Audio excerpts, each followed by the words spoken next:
We're getting it now. Hello. Sorry about that. Hello, space lasers, and welcome to our show. This is our spinning space station up amongst the stars, away from the maddening antics of Earth. My name's Galina from the band Death Ingloria, and this is Etienne up here in the top corner. Hello, sir. Hey, all. How you doing? This is Curtis. This is Curtis. Do you want to introduce yourself, Curtis, and tell folks what you do and who you are? Sure. My name's Curtis Dewar. I am from Cambridge, Ontario in Canada. I am a music publicist, basically metal and hard rock. I have worked with Etienne a couple times, I believe, and I've worked with other many other bands. I also co-admin a music marketing mixer group. I am the co-host of a podcast with Corey Westbrook, and I used to co-host another podcast with Matt Bacon, and I run a PR challenge. Anyways, I do multiple things. Here's my elevator pitch. Amazing. So I'd like to just thank Peter for letting us know about the sound. Abby's in the house. Our moderators are on Twitch, and it's all good. We're joined by Jamie over on YouTube. And there's folks on Facebook. I can see you on there. So if you want to talk, you need to be on a main Death Ingloria page. So if you're joining us on the Upper Norwood Library Hub, all that kind of stuff, you do need to come over to my own band pages, which is Death Ingloria. And we have a few extra bits today. So I'd ask the moderators, we have a new command in the Twitch feed that is command guest. So anytime Curtis talks about what he is doing and stuff like that, can someone just whack that in the chat? And that will provide all the links and stuff for Curtis. That's my name. So we're going to start off with just a round robin of what everyone's watching, what kind of sci-fi goodies you get into during the week. So let's just start with that. Why don't we start with Curtis? Have you been watching or reading anything recently? I've been I gotta confess, I've mainly been playing video games lately. That counts. So what games have you been playing? So I kind of have to confess that I've been kind of slacking on the movie / book end of things, but I can pretend.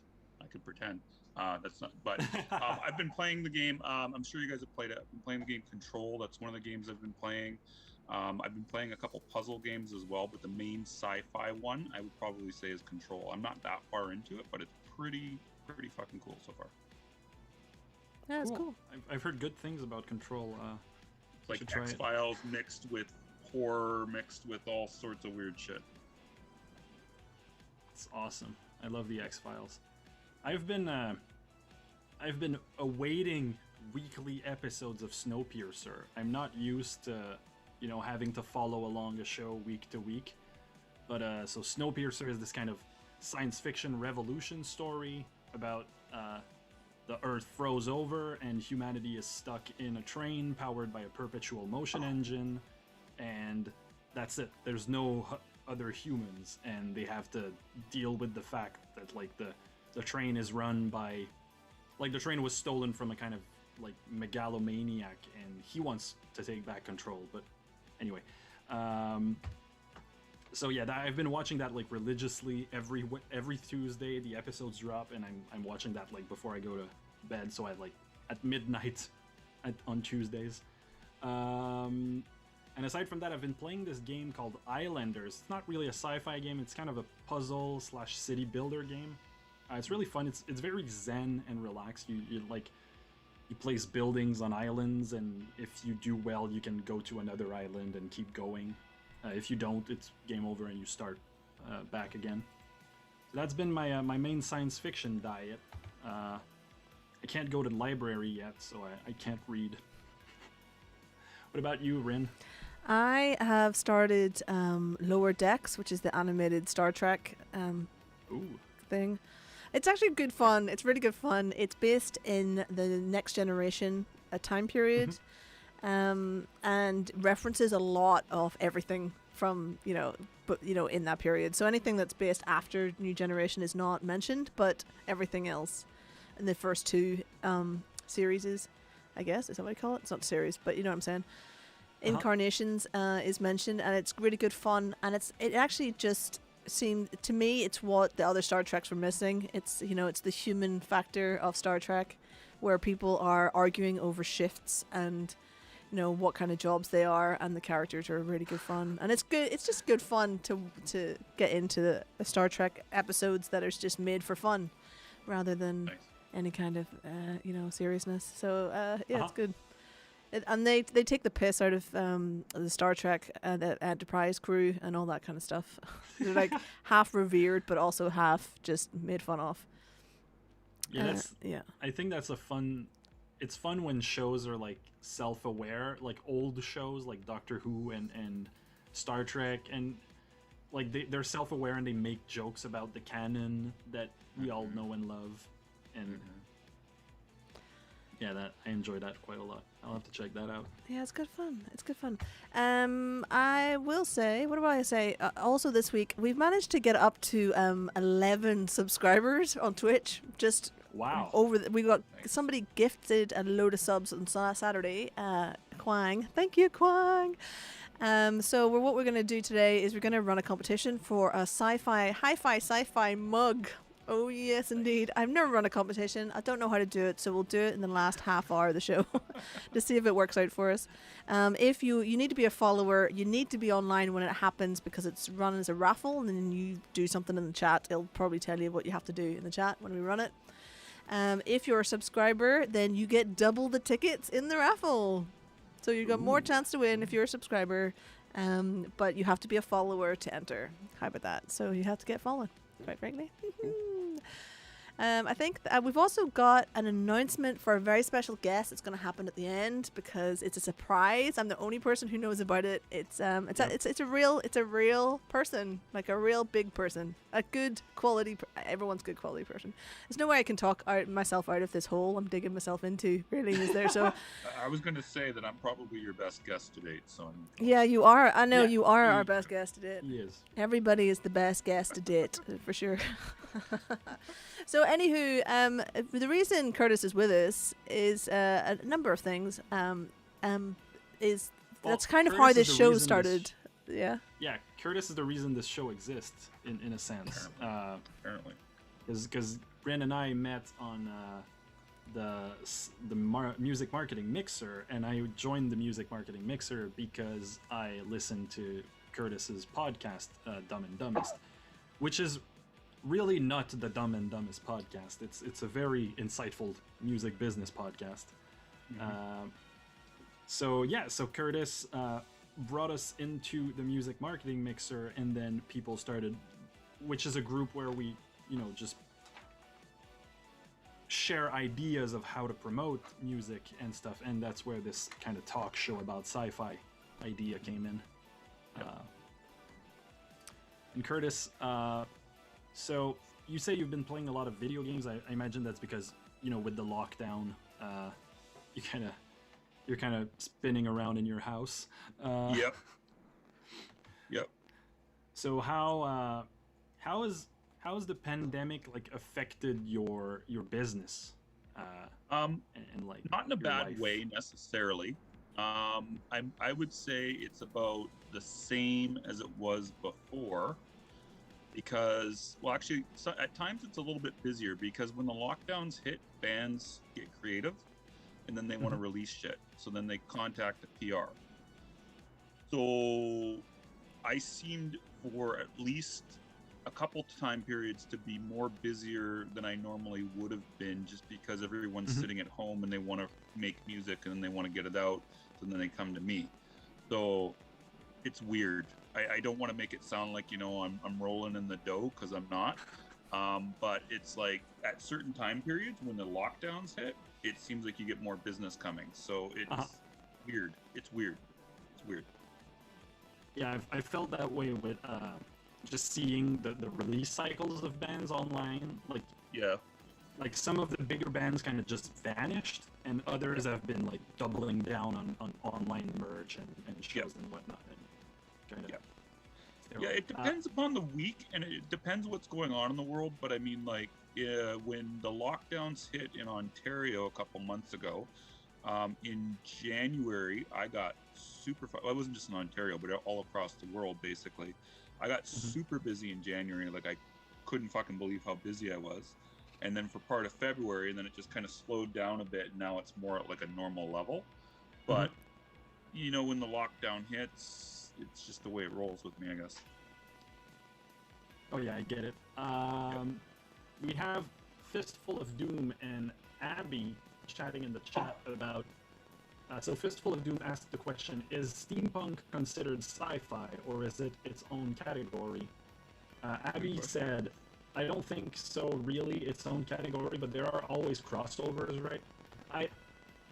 In my humble opinion, which is never humble, I think steampunk is different than sci-fi, but steampunk can be sci-fi or it can be fantasy, in my opinion. Because if it's about like the technologies they're using and how that's shaping the whatever society they're living in, I think it kind of is the same as sci-fi. I don't know if you guys agree with that, but because like if you take like Jules Verne and the really old science fiction authors, like the 20,000 miles under the sea and travel to the center of the earth, that's science fiction, but today it feels sci-fi. It doesn't feel sci-fi because it's old sci-fi. I don't know, that's that was a bit more rambly than in my head. I think you can What go about you, to. Rin? What do you think about steampunk? You can go to a science fiction convention in a steampunk costume, but you can't go to a steampunk festival in a science fiction costume. How about that?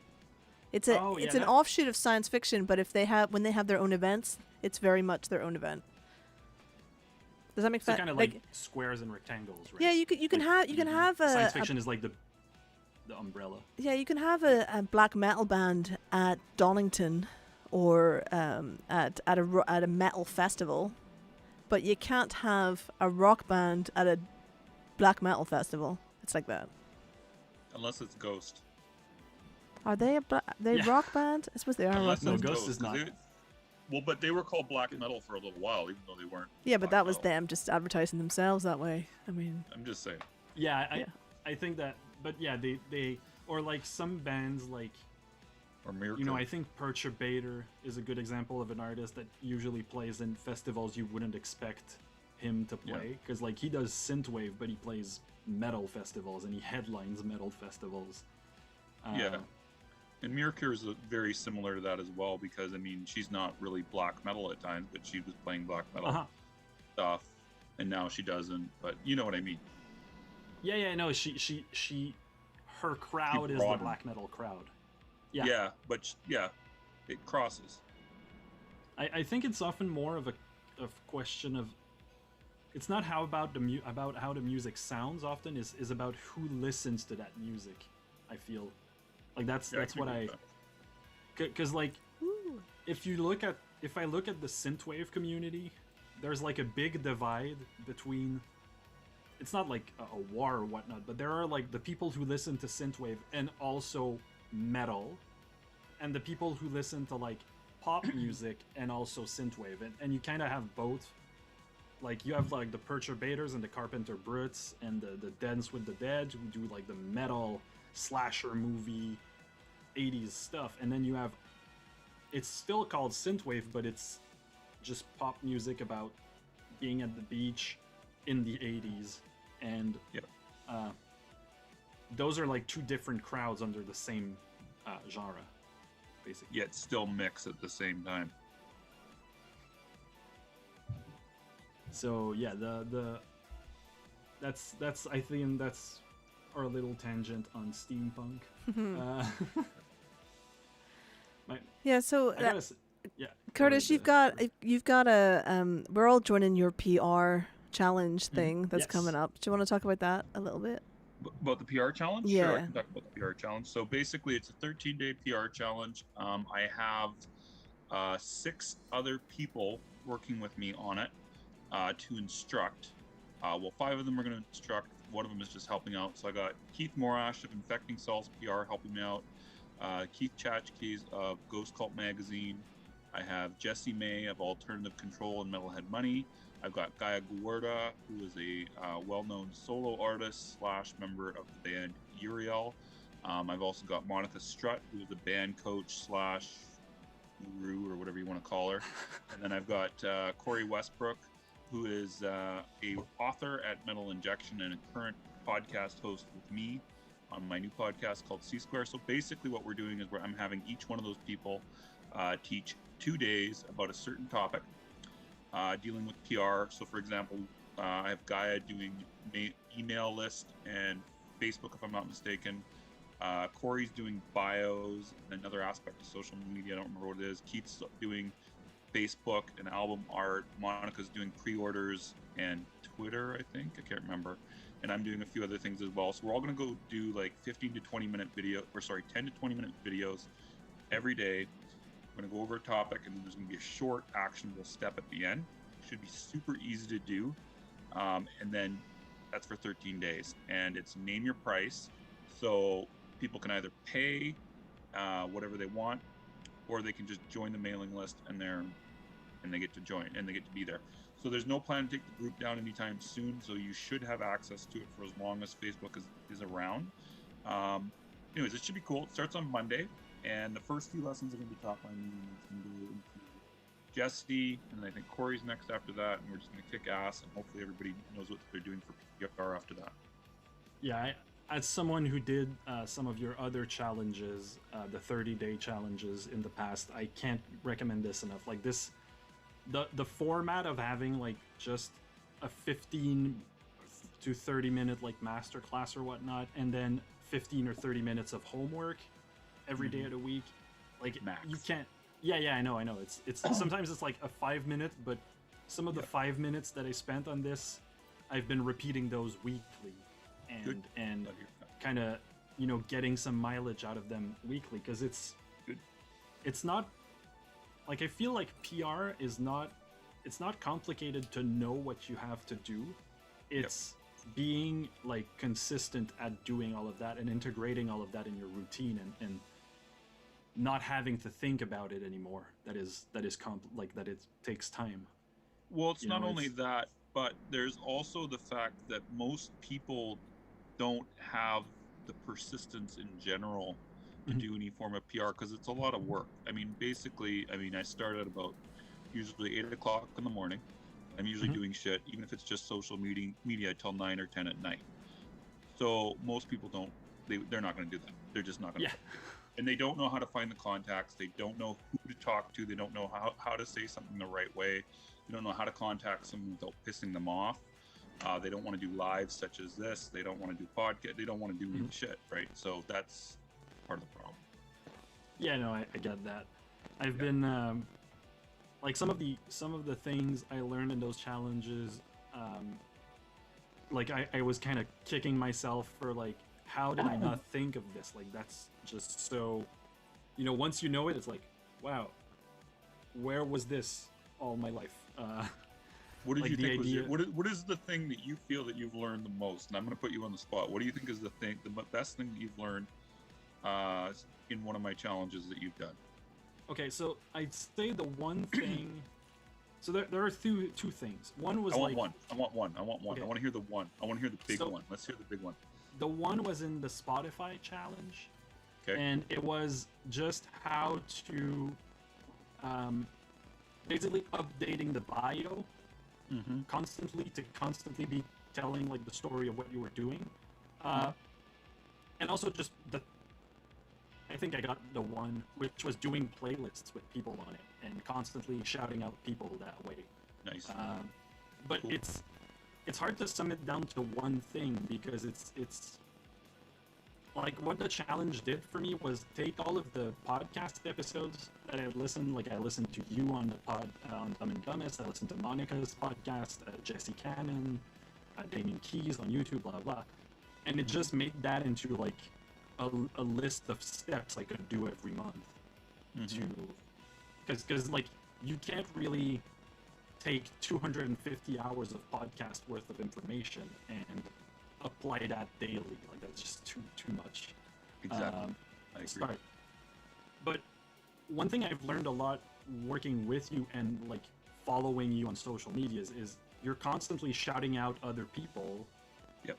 And you do like a lot less of self-promotion than you would expect for someone in your line of work. Yeah, you're always talking about someone else. Yep. But then those people talk about you, and so you don't have to. So I felt like that was a good lessons for musicians, because I don't know if you have that same problem, Rin, but I often feel bad that I am like boring people by constantly talking about my band, and I know I shouldn't, but it's hard to deal with that feeling. But once you start shouting out other people's in your scene and talking about what other people are doing, and they reciprocate, well, now I don't have to talk about myself all the time, because the others are doing it for me, and I can feel good that I'm sharing what Gaia is doing, what the Inferno Doll is doing, what Lindsay Schoolcraft is doing, what Ghostbound are doing, or what Duncan Evans, just to name a few of the people I shout out constantly. So yeah, that was, and the other thing that's cool about your challenges is it makes you accountable, because like you have to do the steps every day, and that helps. Like, this is why even if the this challenge is pay what you want, I still paid for it, because then now that I've paid for it, I can't like waste it. That my mindset is different. You could, but it's probably not going to happen. Yeah, no, I know. It's just, I Fistful of Doom is saying in the chat that Duncan is deceptively good at social media. Yeah. Well, he seems to be It all over always the seems place. effortless. Yeah, he's on everything. And I didn't realize he's from Leeds. Yep. I didn't know that Yeah, until very which is recently. close to, I just assumed everyone Leeds was is- how away. far, Yeah, it's not that far from us. It's like 4 hour, 5 hour drive for me, which is nothing to you okay, so Canadians. basically Like, yeah, not far at same all. same distance than me from any worthwhile city aside from Quebec, and maybe Ottawa.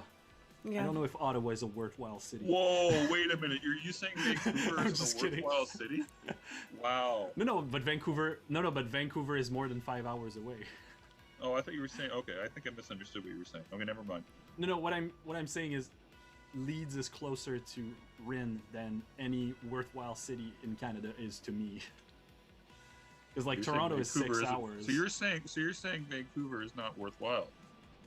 No. I'm saying Vancouver is a good city. It's just really far away. Whatever. I'll like- stop bugging you. All right, Canadians, can No, we it's move okay. on Stop to bugging me. stuff that other Canadian people not from Canada is going to want to listen to? It's good. Abby Yeah. is saying she's trying to drill this into her visual artists, but it's a slightly different beast. Abby actually runs online. She runs an art venue which is closed, and they're doing a textile exhibition online. Oh, cool. So Curtis, do you think this kind of thing would be useful to Abby or any of her artists to also join, even though they're not music based? For the PR challenge, yeah, it should, because we're not necessarily. I mean, it's going to be music based, but I mean, I do have people like I got at least one journalist in there that doesn't play any instrument. I mean, I'm not a musician myself. All I know is how to sell and market stuff. I don't know anything about music other than I like what I hear.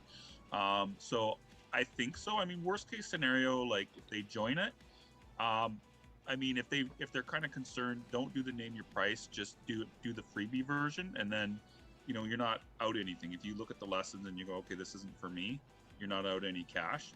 Or worst case, if you really feel like you want to pay, just do like $1 or something like that, because then you're not going to feel like you were ripped off. But the key thing is I do all the time courses that don't necessarily pertain to my industry, but I kind of take what I can to apply it. So yeah, they can try it. I mean, if they think it's not worth their time, that's fine. But also, if there's people in the music industry they want to connect with, it will be very valuable for that, because they will be able to meet people that they can do that they might not otherwise meet. Is what I'm trying to say. So to answer your question, yes. Yeah, but the other thing specifically to Abby is that as you know, I'm animating a comic book and I don't know how to animate. So I've started listening to watching YouTube videos about how to animate and how to draw and stuff like this, and generally just animation. And something came up while I was watching that has made me turn back into my music this morning. So like one of the photographers was saying, like, if you do 10 things, you can only get to like level 1 on 10 different things, whether it art, whatever. But if you do one thing, then you can get to level 10. So I'm sitting going, oh, maybe I want to start drawing my own comic books next. And then I was like, actually, my practice should be guitar, not any of this nonsense. I do the animation because that's a necessity at this time, but it's not something that I want. I quit all the jobs to do or stuff like that. So I've decided that I'm going to play 4 chords every day on guitar, and then every day has to be different from the last, and it's the same 4 chords, but I have to do it a different way. Nice. Basically, That's a great challenge. because one of the artists was like, to get him into being an artist, somebody told him just draw one thing for a year. So he drew ibises. He's an Australian guy. I can't remember his name. So he drew ibises for a year, and now he's known as the ibis guy in Australia. That's what he draws, but he also does like social commentary animations with ibises in them. So Reminds there me you go. of kind of 12 Tone, who's a music YouTuber, but he draws like in his he kind of does pictograms to illustrate what he's talking about, and he always draws elephants. So he's the elephant guy as well. Awesome. Did you know that in in Australia, an ibis is known as a bin chicken? Yep. They chicken? Bin chickens, yeah. Yeah, because they are kind of a pest. Like they just eat trash. I must be thinking of the wrong bird. Let me just take a look. No, you're thinking of the right bird, but you're like, why? They look majestic, but they're not. They're bin chickens. They're not. I have a song that my friend's shown me on YouTube, which is about ibises, and it's just like how bad they are, and it's a really funny, quirky song about how ibises are the worst birds, and we should like hate them all and all that stuff. I'm gonna try to. There is no way that these things are worse than Canada geese. There is no way. I mean, nothing beats Canada geese. Those are worse. They're terrible. They There's fill no out way. the parks, like near the waterways here in Montreal. They fill out the parks, and then you're trying to bike on the bicycle path, but then the geese are just standing there waiting for you to go around them. Have you just out of curiosity?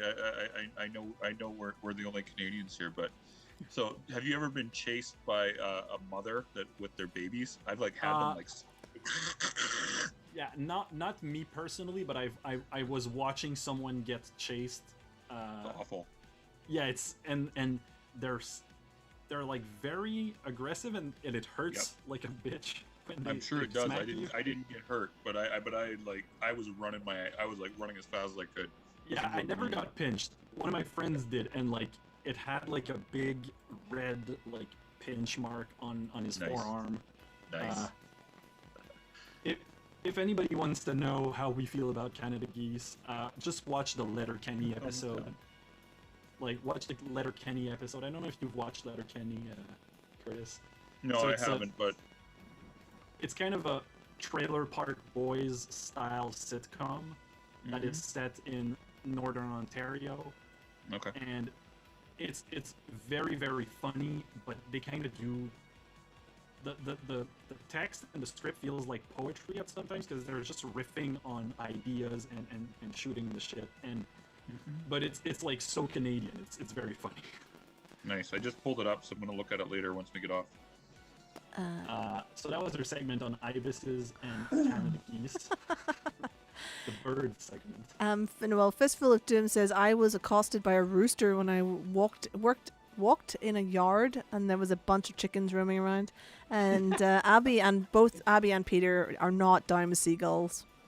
They're just not down with seagulls. Seagulls suck. They are bad birds. Yeah. Seagulls and Canadian geese. I hate those two things with a passion. I've been shit on by both. I've been chased by fucking Canadian geese. I hate them both. And pigeons. The only reason I'm happy when the geese come around is because spring is coming. Fair enough. But then you gotta step in the shit. It's just disgusting. Yeah, true. Disgusting. I mean, I think we have your geese here, but they're not in such large numbers. I think is the deal. If you come to Canada ever, you will see just how you'll at first you'll be like, "Oh, this is beautiful. There's all these geese. Oh, nice." And then once you see all the shit everywhere, it's like, "Oh my god, it's insane." Amazing. So Curtis, we're here to talk sci-fi for a wee bit before we get back on to all the music, Sure. because we'll definitely do music all for hours between the three of us. What kind of sci-fi are you influenced by, or used to, you know?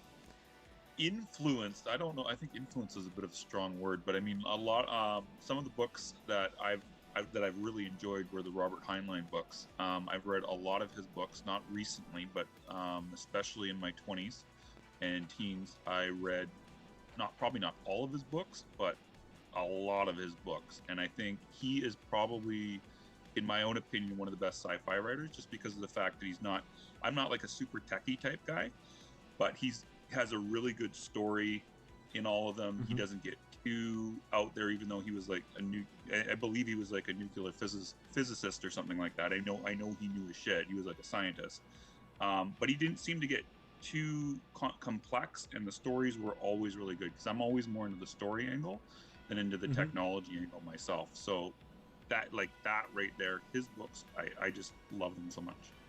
Yeah, Stranger in a Strange Land is my favorite.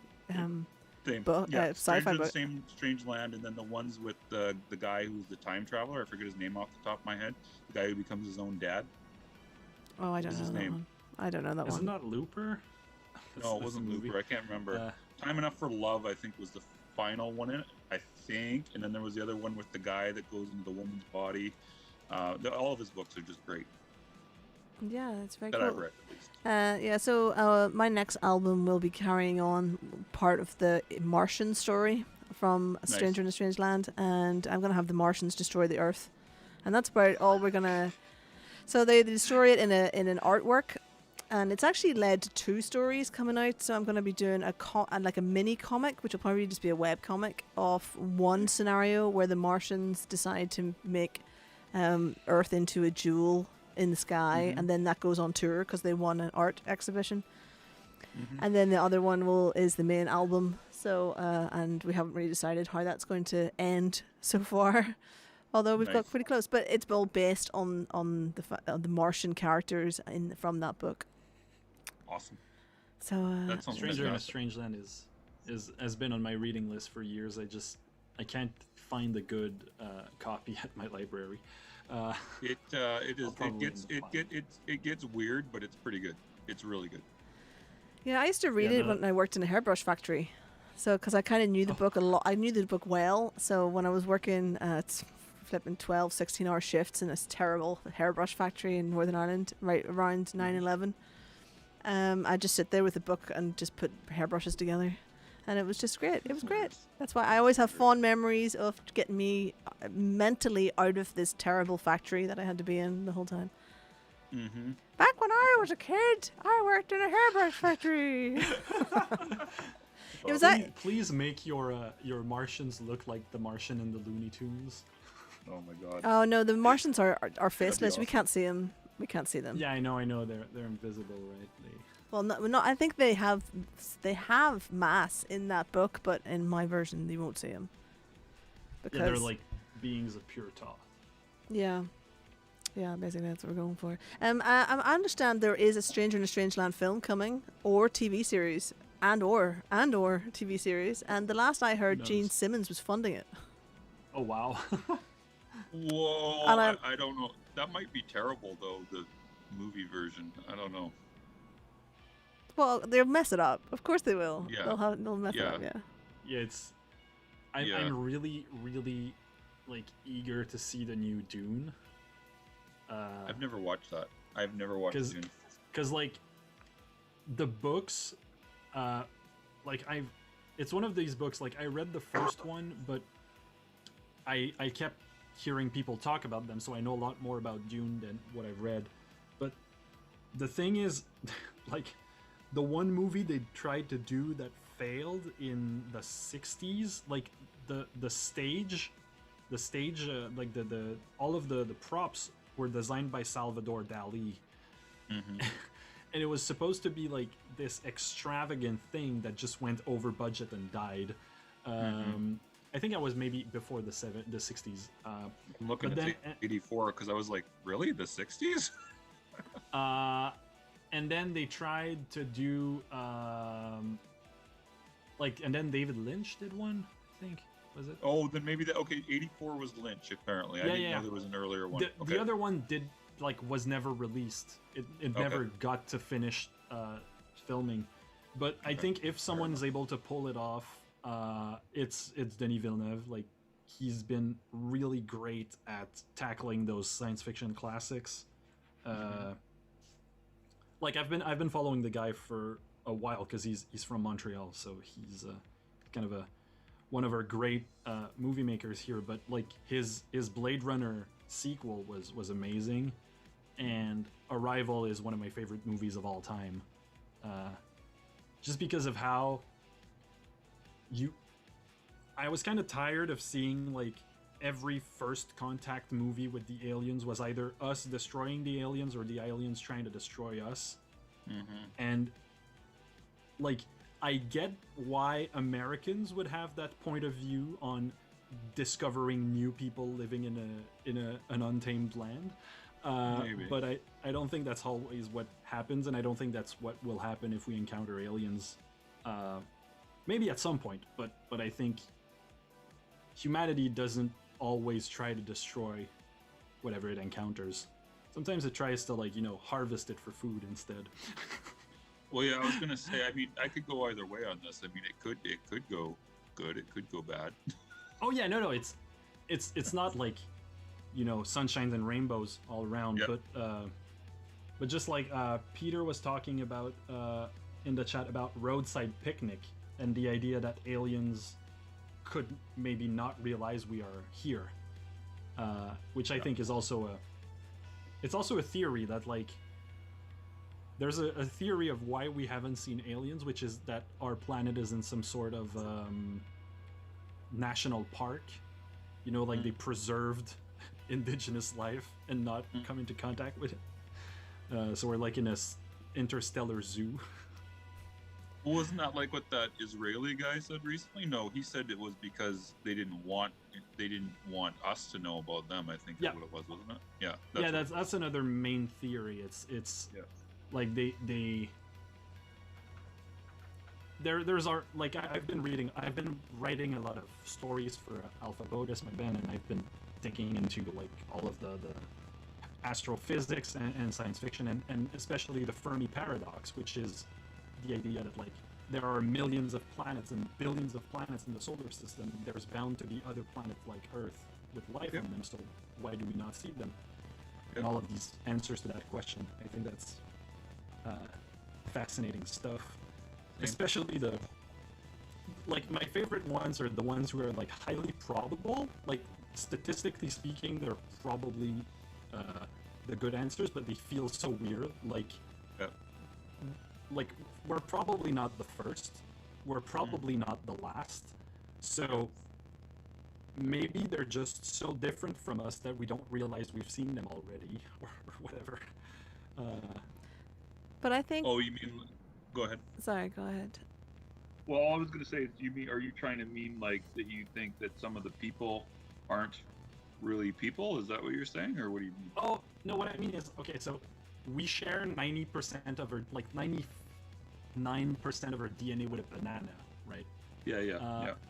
But a banana looks very different from us, and maybe the aliens are so different from us that kind of like the Martians in Stranger, like in Heinlein's work, where like we can't see them and they can like they can see us, but maybe we will encounter aliens and not think they are alive or intelligent, but they're just so different from us that there's no communication. No, I see. Maybe they're jellyfish or something that's in the sea. Or octopuses. That seems quite likely that squids are aliens or something, because they seem like they're bastard enough to be aliens. Yeah, they're one of my favorite quotes from the world of Numenera, which is, it's not like it's a video game and a role-playing game, but there's like, in that world, we're playing on Earth 2 billion years in the future, and so there's like this little throwaway line in the side notes, which is, when the humans first encountered octopus after all this time, they only heard telepathically, "Oh, you're back." Kind of like because the octopuses and the squids were living in the oceans for billions of years while we were like dying and coming back again and dying and coming back again. So Fistful of Doom asks how about Twinkies, but I don't think he knows what we're talking about. So I don't think Twinkies are aliens. I'm not entirely sure they kept up there.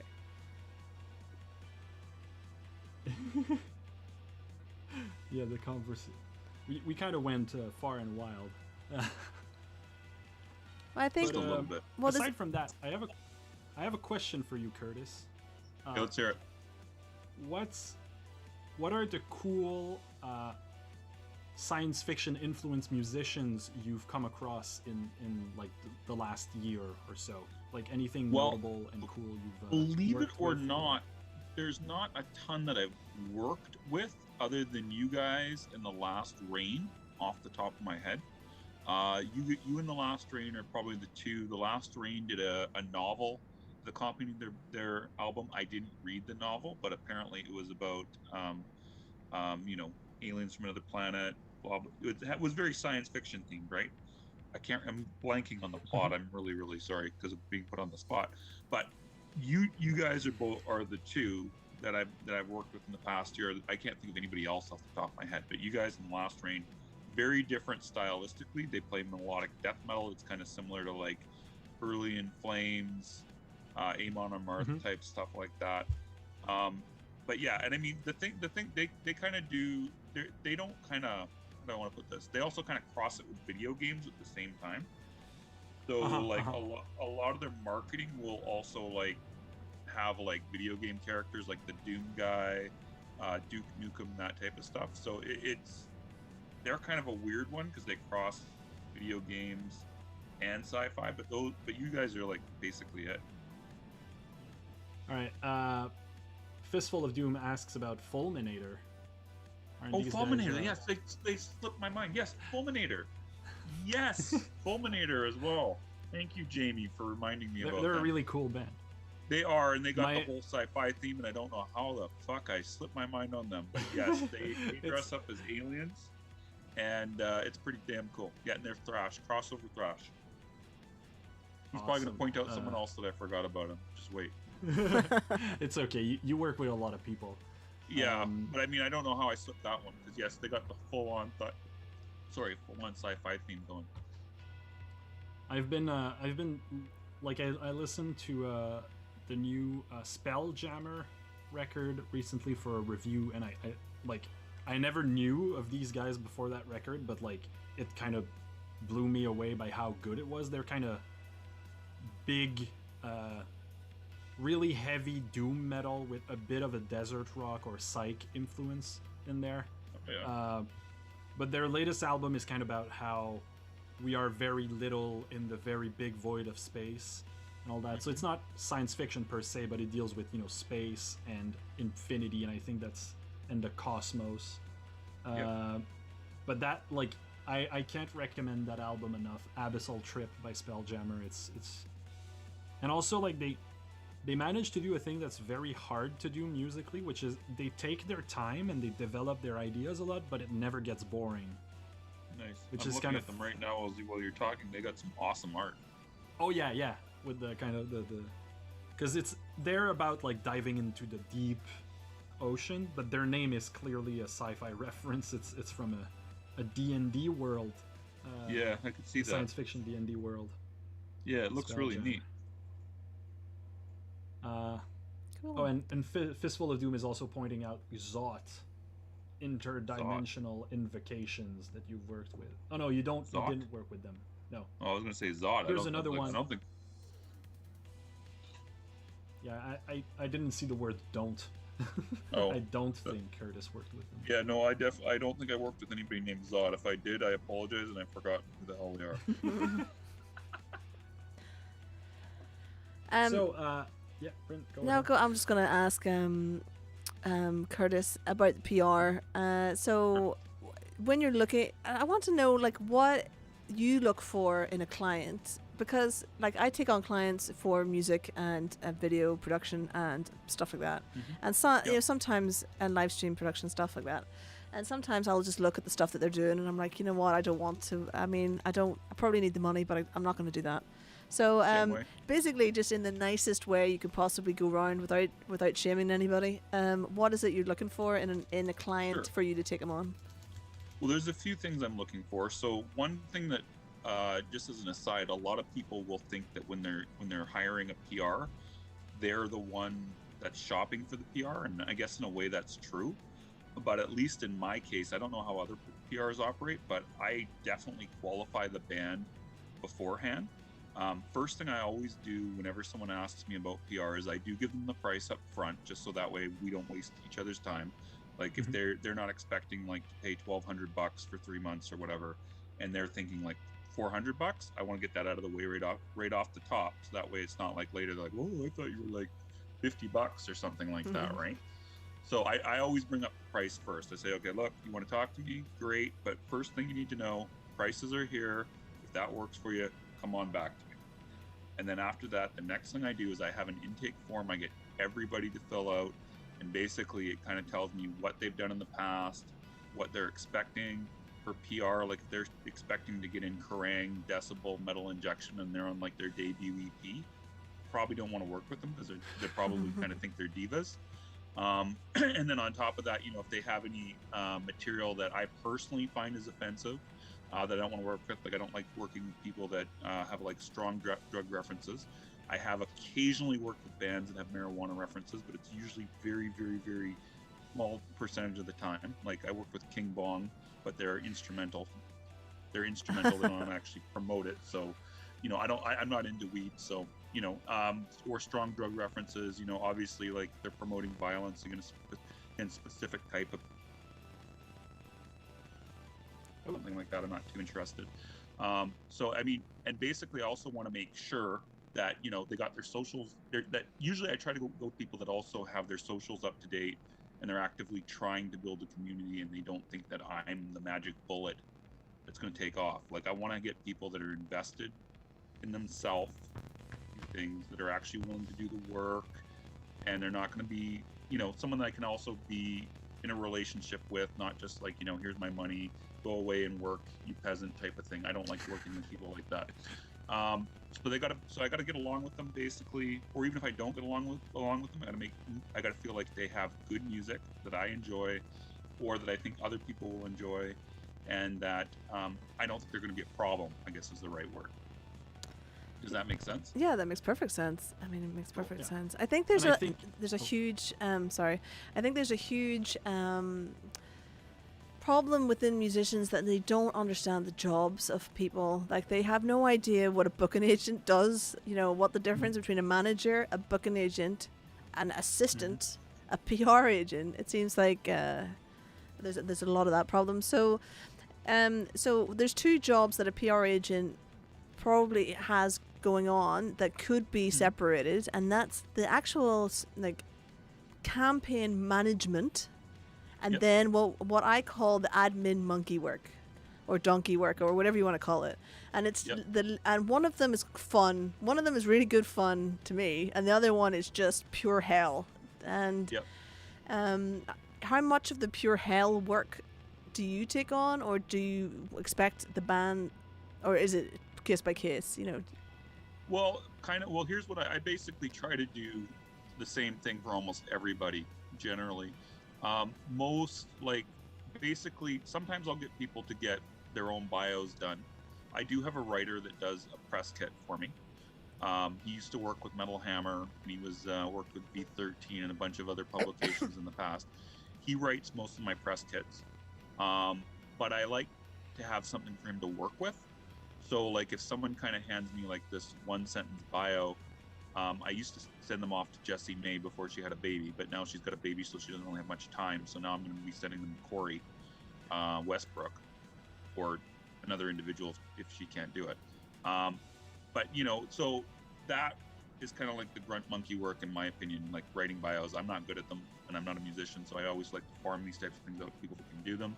I say spend the $50, write a bio, then I got another writer that can do the whole, put the words down about the press kit to get people excited. Like, as far as I'm concerned, my main job is to keep contact with people and to do what I can to get them press. Like, my whole goal is how many placements can I get this person? Like, you can ask Etienne, got him to do stupid things like with tacos, for Christ's sakes. That was a fun interview. Well, I mean, like, first, like, someone says to me, like, you got any musicians that want to talk about Asian food, for example? I'll be like, yeah, okay. So then I'll send it to him, or I'll send it to whoever the client is. But I mean, that's my main goal. My main thing is just get them placements. And then if I don't know how to do something, which is an awful lot of stuff, believe it or not, I farm it out to someone else to do for me. And I just pay them to do it, or I'll get them to do it in exchange for something else for me. Like, for example, at 10, I've got to do some art for me for various different things, and I'm taking a discount off his campaign. Jesse, I had do some writing for me, taking a discount off her campaign. Duncan, I've done the same thing. Does that answer the question, or am I kind of rambling? No, you're right. I mean, it does answer the question, but it's taken it in a different direction than I actually meant. So I think there's a preconception that the PR agent is also going to be the social media manager, because there's the ad management campaign, which can be done by PR, right? Yeah, it could be, but most of the time not. It depends, right? Like there are PR companies that do social media management, except they charge an arm and a leg. Yeah, because that's the real donkey work. That's just not fun. Yeah, like for me, I don't really want to do that at the same time. It's probably would be more lucrative for me long term to do that, but at the same time, it would price me out of a lot of people's pay range, which I don't really want to do. So yeah, I mean, there are companies that will do that, but ones that I've looked at are charging like $2,000 to $3,000 a month. The ones I've seen, and I'm only charging $500, so the price gap is like massive. I guess if you want someone to do all that, it's worth it. But for me, I don't really want to do that. So, yeah. Yeah, I think. Sorry, go ahead. I also feel like it's personally, I think bands who have someone else manage their social media can shoot themselves in the foot. Because they can. I've read, at your suggestion, I read Copywriting Secrets. Cool. And one of the things he mentions, Jim Edwards mentions in the books, is like, your project best. So you paying somebody else to write your ad copy, or in this case, your social media, because I feel like it's a similar thing. It is. It takes so much time for someone else to learn your vision and learn your voice and learn how it is to, like, how do you want your band to interact with people, that I think it can be hard. I'd rather, like, the way I see our relationship is all of the placements you get for my band, that just gives me like content to put out. But then I'm the one talking about it, I'm the one doing the interviews and stuff. So I feel like I wouldn't pay, even if I had the budget for it, I wouldn't pay someone to manage my social media. I'd pay for someone to maybe do like the day-to-day, uploading of stuff, but I'd be still replying to my own comments, because like, how are they going to build a relationship with me as an artist if I'm not talking to them? Yeah, but there's a job of scheduling, and then there's the job of replying, and sometimes you can't keep an eye on everything. But I think as a smaller band, the only thing that I farm out, and well, I don't farm it out because I can't afford to pay anyone, and my manager does it for me, but does bits of it for me, I should say, and really, or just helps me organize what I'm supposed to be putting out. And I am lazy as frick when it comes to social media, unfortunately. And if I don't sit down on a Sunday night and do it all, then it's not getting done, and it's really, really difficult. I do want to point out, though, you do these 2-hour streams almost every single week, so I wouldn't say you're bad at social media or lazy, like you said. Yeah, but this is easy. This is not me posting stuff. It's social media, though. This is a good thing you do. That's good promotion for your band, right? So yeah, I guess so. I'm just saying. Yeah, it's all the posts, or even advertising these shows. It's difficult, If I don't, I'm sure. If I don't schedule all of that in on a Sunday night, then the Friday and the Saturday show don't get a look in, really, because I'm done by the time that's done. Yeah, no, I understand what you're saying on that, but I mean, like, the actual content that you produce yourself, I think you do a phenomenal job at that. But I do understand what you're saying about the scheduling and all the rest of that. That makes total sense. It's never enough, Curtis. It's just never enough. You know that? I know. It's never enough. I know. Trust me. So Fistful of Doom has a really cool comment in the chat. Interacting with band members is a big deal. Bands should be willing to do the work to cover their own social media and build relationships with the people that support their music. Yeah, 100% in agreement with this. And I think it's, like, personally, I don't like Instagram because I'm not a photo type person. Yeah. So I focus on Twitter and Facebook and Discord, and I'm training my bass player so that he, like, all of the stuff I learned about Instagram in the past year, I'm kind of passing it down to him so he can start managing it for the band.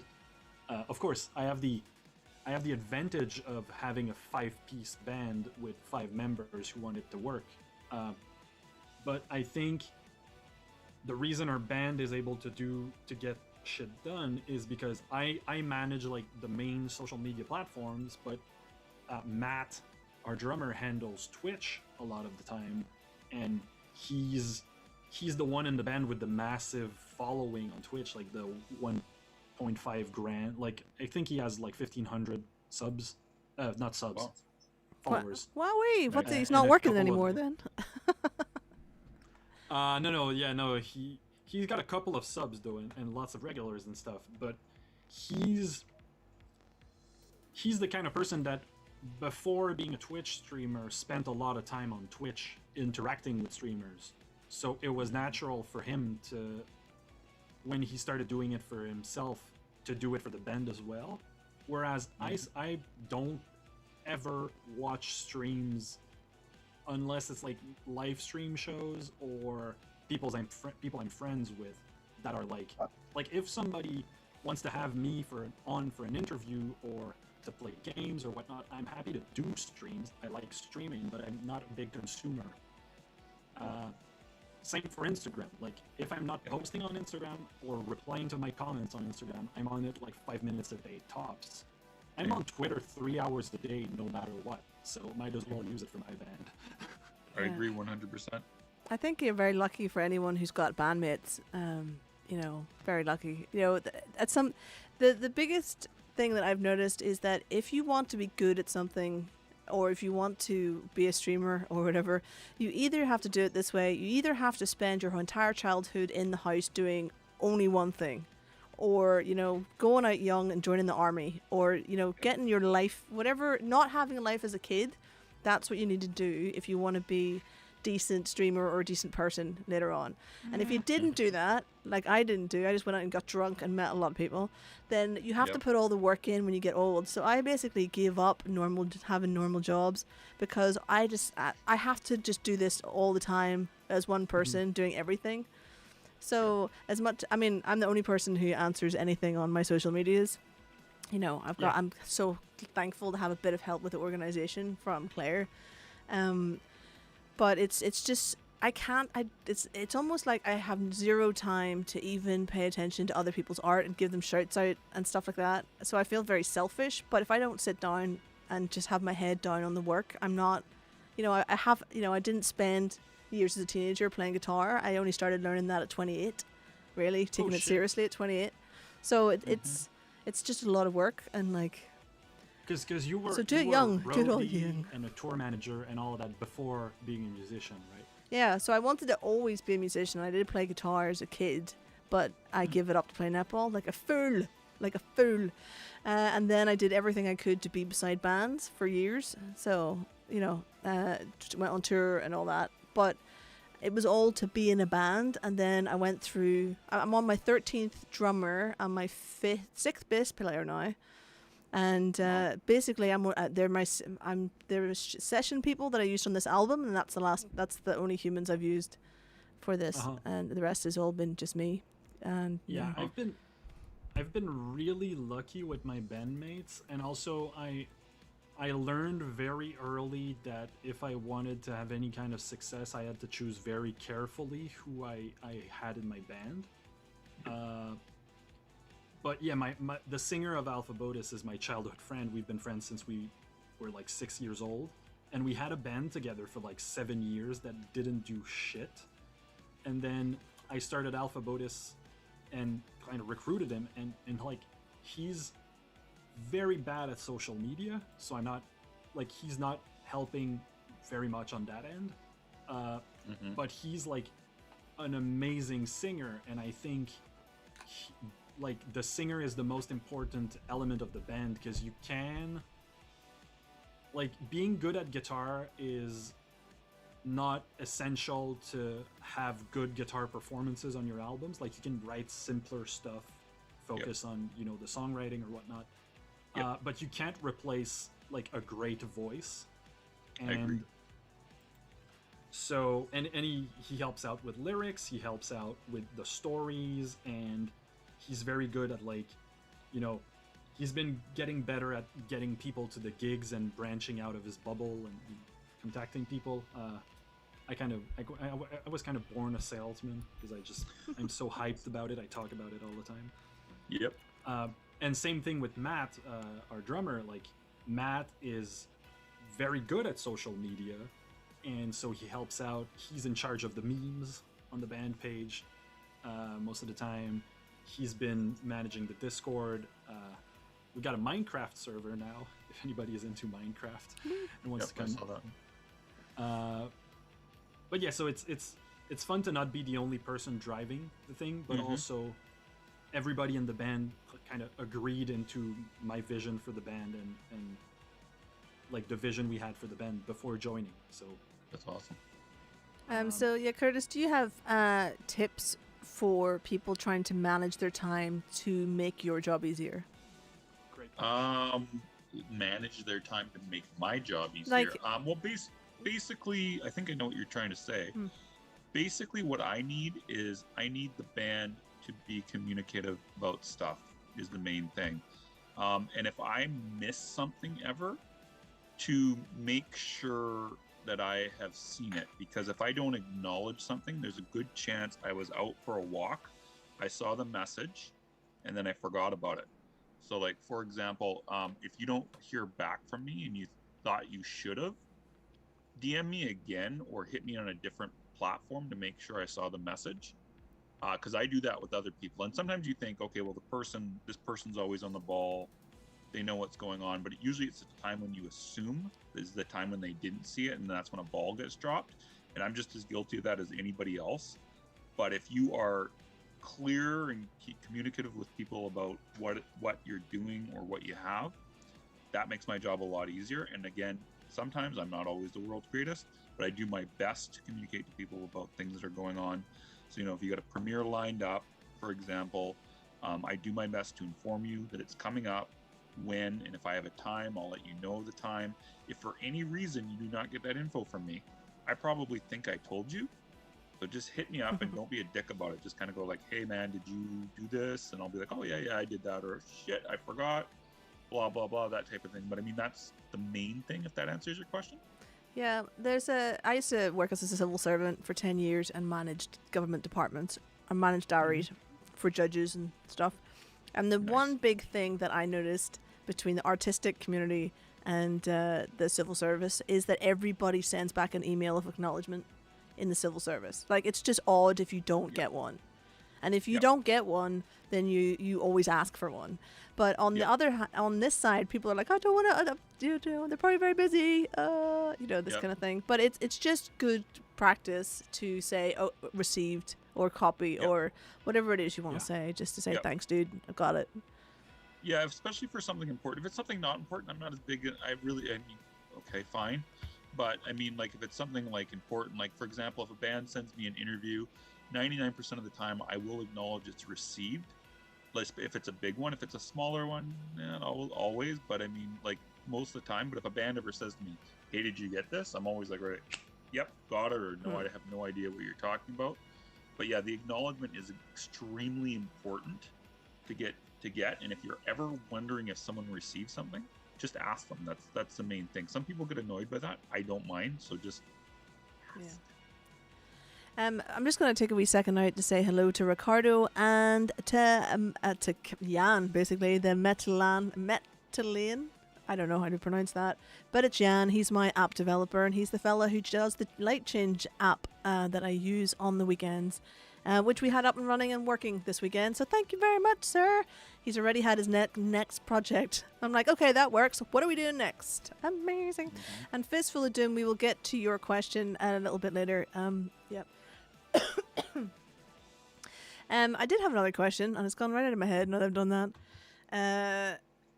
Oh yeah, so I wanted to know what if you know the way people do special editions to send out to press. They do, the one that comes to my mind is Morgue Orgy. I don't know if you've ever even heard of them.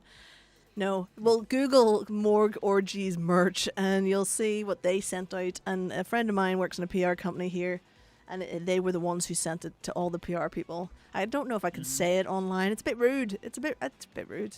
Let's hear it. Well, it's a big black dildo. It's a massive. They sent a big black dildo out? Yeah, with Morgue Orgy written on it.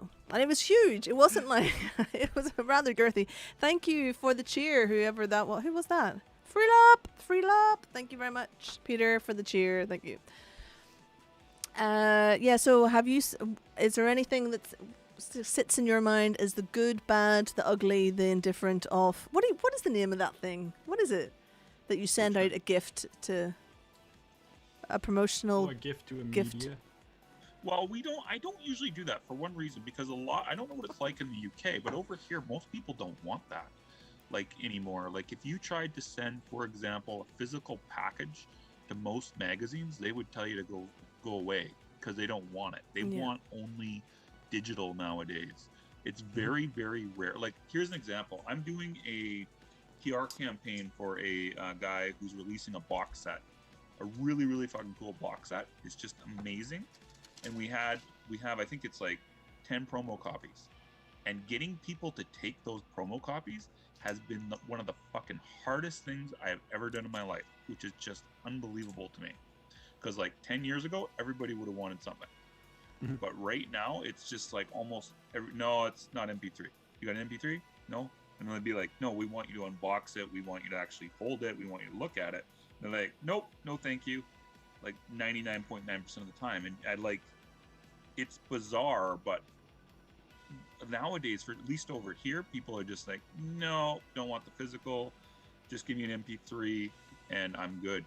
I know that's probably not the answer you wanted to hear, but that's just what I've been finding. No, but again, that's why I ask these questions, because that's a good piece of information. Because another friend of mine, so when I've been looking for a PR agent, I actually don't have any money, so I've just decided, it's going to go under my venues budget, essentially, and we're going to go with the charity hyper local route, basically, for this album launch. Anyway, so. I went to a lot of musician friends of mine who are in the same scene and just asked them about their PR people and what was good and what was bad. And a lot of them said that if the PR agent asked for CDs to send out, they automatically did not go with them. That was like a massive red flag. This person doesn't understand. That's because of the fact too that it's going to cost you way too much money. Like there are places that do want physical CDs, but it's so minuscule, it's not worth it. And I don't even go after those publications. Most of them are in Germany, believe it or not. Mm-hmm. Germany is big on physical media still. I think Austria too, if I'm not mistaken. Yep, but I sold one CD overseas in Austria. Really? Wow. Yeah. So, but I mean, it's like most reviewers, they don't want the physical product anymore. They just don't want it because they're getting too much. They don't have any place to put it. Like we had Vince Neilstein from Metal Sucks on my old podcast, who's the last guest, and he basically said that they don't want it. He said if you try to send us something to say that to jump the line and get reviewed, it's not going to happen. He's going to send back the product. He's not going to give you his address. He doesn't want it. He doesn't care who the fuck you are. Don't send it. Because he's just got too much stuff coming in. All these bands sending him, like if he's getting 500 CDs a month, what is he going to do with them? You know what I mean? Mm-hmm. Like, what are you going to do? And for the band end, it's too cost prohibitive, because if you're trying to send out 100 promo CDs, in postage, you're probably going to be talking a couple $1,000s just to send the postage, just to send it out with postage. Mm-hmm. Not including the cost of the PR. So the PR is like $500 a month or $1,000 a month, your budget is just way up there. And I don't think you can cover that unless you're selling a lot of product, right? Yeah, and if you're selling a lot, you probably don't need to send the physicals to grab their attention because you're already a notable band. I mean, if you've got a PRs do because they might have it where send those out, but I mean, Joe average not going to be worth. It's just not going to. Curtis, your sound broke up the whole way through that, and we did not hear it. Will you go again? Can you hear me now? Oh, I'm on. No, I think it's gone a bit dodge. I think the network is not liking us. Is that on my end or on your end? I think it's between us. I got 5G going. So. Okay. What do you want me to say? Tell me where you want me to talk. That whole end bit we did not get. I feel yeah. Basically, the whole thing is don't send out physical product because nobody wants it. Yeah. All right. The TLDR. That's great. That's good. So if and better for the environment. So if you want to butter up your press agents, how does one do that then? If you're not going to send them goodies, press goodies. I should also point out that Rick is saying that fans are very keen to get their hands on that kind of stuff. I guess it's white label. Is that what it's called? Well, you used to send it out as a white label record. I don't remember. Yeah. Anyway, so what do you do? So what's the question? I'm not sure I'm tracking. So give me that again. Sorry, if the old school was to send out black dildos to PR press agents and whatever, how do you butter up your press agents nowadays? Is it just well, you got to stay in contact with them. Like, I mean, there isn't really much in the way of buttering up nowadays. I have to be honest, at least in my experience. Like, you have to keep in mind. So I don't have a degree in PR. I've been doing PR for about 7 years, but I kind of just fluked into it. Got my connections and all the rest of that. So what I am saying could be different than what another PR is going to be telling you. So basically, what I've noticed is that there isn't really a buttering up process anymore. It's more like just keeping in contact with people, doing your best to stay on their good sides, and just, keeping in contact. I mean, that's really the main thing nowadays. I mean, most people have a good idea of who I am, and they either like me or they don't like me. If they see my name on an email promoting an album, they're either going to delete it right away because they hate my guts, or they're going to open it because they know who I am. And that's basically the main thing, is that my job is to make sure that I have a good enough relationship with press people that I'm not pissing them off, so that way your promo gets opened and you can get reviewed. That's the way I look at it. You know what I mean? Yeah, I think Abby's made a really good point here that YouTube and Instagram influencers love an unboxing. So if you're dead set on doing a whole box of goodies, send it to one of them who's got 20,000 people. You would be surprised. It's an unboxing campaign right now who went that route, and a lot of them are paid only. Okay. Yeah. Paid only. It's fine, but I mean, the guy didn't have the budget to do that, so it's a little bit of a, I don't really want to go there. You know what I mean? But if you have the budget, yes, 100%. I found that Twitter was helpful. I don't know how much coverage it's gonna give me because we've only done like one PR campaign and we're preparing for the second one. But I found that just chatting with people on Twitter and just being friendly and talking about stuff, like for example Corey, who you do the podcast, the new podcast with, like I discovered that she's a former musical theater kid just like I am, so we talked about that all through last evening, and that was really fun. But then whenever she receives a promo by you about my band or whatnot, she might remember me as the guy she had a good conversation about musical theater with. And if you're able to get on Twitter and have those sorts of conversations, and like Twitter there's like a couple of studies that showed that like 25% of Twitter is journalists or people affiliated with media in some shape or form. Huh. Yeah, only that. But that's because like, I'd be something higher. but that's because 90% of people on Twitter are responsible for only 10% of tweets, and Fair. 10% of people do 90% of the tweets. But Fair. so, like, I can connect with most, like, with writers on all of the big music blogs on Twitter daily. I'm not trying to get them to review me. I'm just interacting with whatever they post, being friendly, and we all love music, so there's always plenty of stuff to talk about, and 100%. bands to, we can laugh about someone's dismay that Opeth died in a plane crash after releasing Watershed, or I'm just kidding. I love the progressive rock Opeth as well, but some people are still butthurt about that. And I think just being friendly to the journalists, and always taking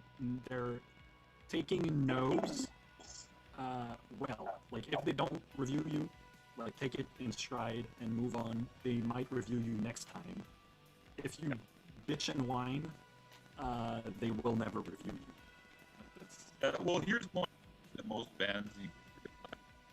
Oh, you're cutting it again. Can you hear me now? We lose about half the words. It's the Canadian Can you hear me geese, now? as Peter's saying. The Canadian geese are flying over your head. It's fine. My video works. Does that work better? No, turn your video. You need to turn your video back on, but you don't. Okay. Yeah. Oh, there's Okay. two of me Okay. now. Yeah, it gets a bit weird. Just checking to see if it was my video. Oh, Maybe. that's good. You're back on now. Now it's good. Okay. It could be my internet, but so what was I saying? I lost track. What was One thing bands don't understand about talking. Oh, to one thing journalists. bands don't understand. Thank you. That was a good prompt. They don't understand that most of the time when they're new, it is going to be like pulling teeth getting the major placements, and it doesn't matter who the fuck their PR is. And if you're talking to people and interacting with people on social media, that makes the job 100 times easier when I go to try to get that journalist to open up your promo, because they get 100 promos a week. And if they see, for example, I'm going to use you, Etienne, as an example, they see that you've been talking to them already, they're going to be more inclined to open that promo because of the fact that they already know who you are. And assuming that they like you, they're going to probably check it out. Like Greg from Metal Injection said that on my podcast one time, that if you interact with him, he's more likely, and you're nice to him, that is, you're more likely to get checked out when the time comes. That doesn't mean he's going to cover you, but you got more of a chance due to that fact. Yeah, like it gets your foot in the door, right? Yeah. It's yeah, and I feel like it's kind of at some point it's a numbers game. Is if 100 journalists open your promo, there's bound to be like 15 or 20% of those who will have the time and like your music enough to cover you or whatnot. But if only 3 people open it because you're a dick, well, it's about 10%. Because here's the thing, I'll give you guys, like, for example. Oh, we're losing you again. Oh no! So I think in the meantime, just while we see if you can restart your mic or something on your side, or perhaps go to headphones or something. I don't know if it's an internet thing or if it's a mic problem. I'm not entirely sure. I'm gonna run. It does sound like internet. Yeah. Yeah. Detected it's my internet. Okay, cool. Will we try again to see if that works? Yeah. We're being censored by Bell Canada. Just kidding. Yeah, as long as nobody mentions Big D. Don't mention the Big D because we lost the stream completely the last time that happened. So we're not going to talk about them. Anyway, I'm going to test out this. I'm going to test something tonight that I haven't done before. We're going to test this giveaway. We're going to give away a mug. You can enter wherever you are in the world. You need to be a follower. Subscribers get double the tickets in the raffle, and I'm just going to press. It might not work. Maybe it won't work. I don't know. Never done it. So I'm just going to give it a go and see what happens. It'll run for 10 minutes, apparently. Can you guys hear me now? Oh yeah. Yeah. Okay. I think I'm back. I think it is slightly an internet problem, and I think I fixed it. So hopefully. Okay, cool. Yeah, fingers crossed. Yeah. So yeah, just go on with what you were saying there. Okay, so one thing I was going to say is, so I got like about 1,300 contacts total in my thing. The number of people that actually will open the promo on average is about 5% if it's an unknown band. Mhm. So you just kind of got to be aware of that only because, like, let's say if it's an unknown band, not on a label, never released anything before, you're probably going to be talking about 5% of the people are just going to open the promo. Yeah. Now, out of those I mean, people, how many are going to actually review it? Yeah, it depends. Like, I mean, you got to realize when you're first starting out, you got the odds stacked against you, and there's no magic bullet other than doing your best. Yeah. I guess what I'm trying to say. And my experience, like, my band basically did no press for the first 3 years of our existence, and then we started doing press after we had like a site, like, you know, we had like 500 followers on Facebook, and we had like played a couple of good shows in the local scene, but we were basically starting from the ground up. But Yep. I'm pretty sure this next campaign is going to go better than the first one, because now all of the people who are aware of us and gave us good reviews the first time round, like, you know, we started building a relationship with those people. Yep. And I think it's just, it's like fans, you know, you gain fans one at a time, and at some point your fans talk to you about you to their friends, and then you start, you know, growing without having to do the work yourself. Yep. But it's really just persistence, and that's one of the things I realized when I started my mailing list. I was like very sad because only like 25% of the people opened it, and then I went and read that the industry standard that's considered good is 20% open rate. So I was like, Yep. oh, cool, I'm beating the Good. industry average. So Yep. I think it's important to frame things this way. It's like when you become a blogger yourself, like I started blogging like 6 months ago and reviewing albums for Heavy Music HQ. I've only been doing that for 4 months now. I get like 10 promos a week from just like 3 PR agents. I Now, should have you on my list now that I think of it, and I don't. yeah, I'll send you my my review email. Yeah. As but- an aside. But yeah, so I've been getting, like, that's much more than what I have the time to review in a week. So Yep. I open like 10% of them max. Yep. Yep. So that's just like it totally made sense for me. Now I understand what the journalists go through, so I can relate to that as a musician when I And just imagine when you get on more lists, like when you get on like Yeah. the lists that everybody else is on, like when you get on like 20 to 30 lists. uh-huh. Oh yeah. Yeah.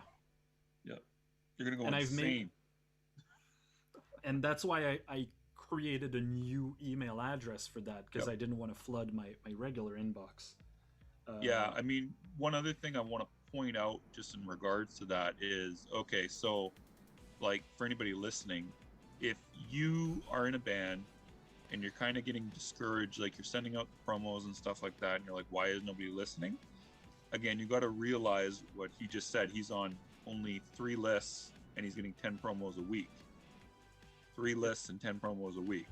So if he, like Metal Injection, for example, someone like maybe Greg Kennedy, for example, he's Mhm. probably on the list of about 100 PRs. Yep. So if you're getting 10 per week for 3 guys, probably multiply that by 10. He's probably getting 1,000 promos a week from 100 people. Well, maybe not that many, but I'm probably exaggerating. A couple But like hundred. 300, 400 promos Yeah, a week. a lot. He's getting a lot per week. So, like, for example, when the Alpha Buddhist promo comes or the Death Ingloria promo comes, it's just going in this fucking pile of emails, and it might even be going to spam. So you just kind of got to realize this when you're doing that there isn't a magic bullet, and that there is a lot of persistence that is needed. Yep. And also, what I found, like, that's a thing I learned from interacting with you and journalists on Twitter. Mm-hmm. So many people don't thank them for the press they get. Not at all. Like, they don't thank them, they don't retweet, they don't share, they don't talk about it. Like, as and I'm from a family that's like very big on, you know, being thankful, being polite, and like being good to the people around us. Like my whole family is about that, so that felt natural for me. And then I realized people were not doing that, and I was like, okay, well, now I'm ahead of the pack because I say thank you and post it on my story. Like, that takes 3 minutes, even like 30 seconds. Yep. And just out of curiosity, though, like, I mean, if you ever look at it in life, like, Galina, you're in the UK. I've been told that the people are a little bit more of in a rush over there. I don't know if that's true, but how many people do you ever notice that actually say thank you to someone when they do something for them over there? Oh, it's quite rare. Like, it's like rare all the time. Yeah, it's rare. I think it's probably rare everywhere. But especially if it's, I think a lot of it. Like, I used to work in a music venue. I used to be the in-house promoter for a punk and metal venue in Camden, and not that many years ago. And the amount of people who just don't do any work, just don't do anything at all. They don't do anything. Yeah. They think they can just turn up and expect the promoter to have done all the work for them. It's all just a bit crazy. So, and a lot of times, the whole Facebook just fandangle of not telling you when people are talking about you. Like, I have that's to. annoying. I have to go look. I have to like really dig into Facebook to find if people sharing my page. And really, I've got it. I've got like the creative thing. I've got the creative studio. I've got the business studio. I've got, you know, the app, the messenger. I've got everything. Facebook. I've got everything. And not anything will tell me when someone shared my band page. I have to literally go in and look for it, and I never know where to find it. It's crazy. It's very annoying. It has been very crappy lately. I am able to get, like, for some reason, for me, it works only on mobile. Like, I can see the posts, but sometimes I can't, and I'll just... I see that, like, Ever Metal talked about my band or whatnot, so I will go on their page, find the thing, and thank them and share it, because it's like that important for me. Metal Ian in the chat says, in Canterbury, people thanked the bus driver. Caught me off guard the first time I saw it. Yeah, I thank the bus driver like every single time I get off a bus. Yeah, we do that in Ireland. You thank the bus driver when you get off in Ireland.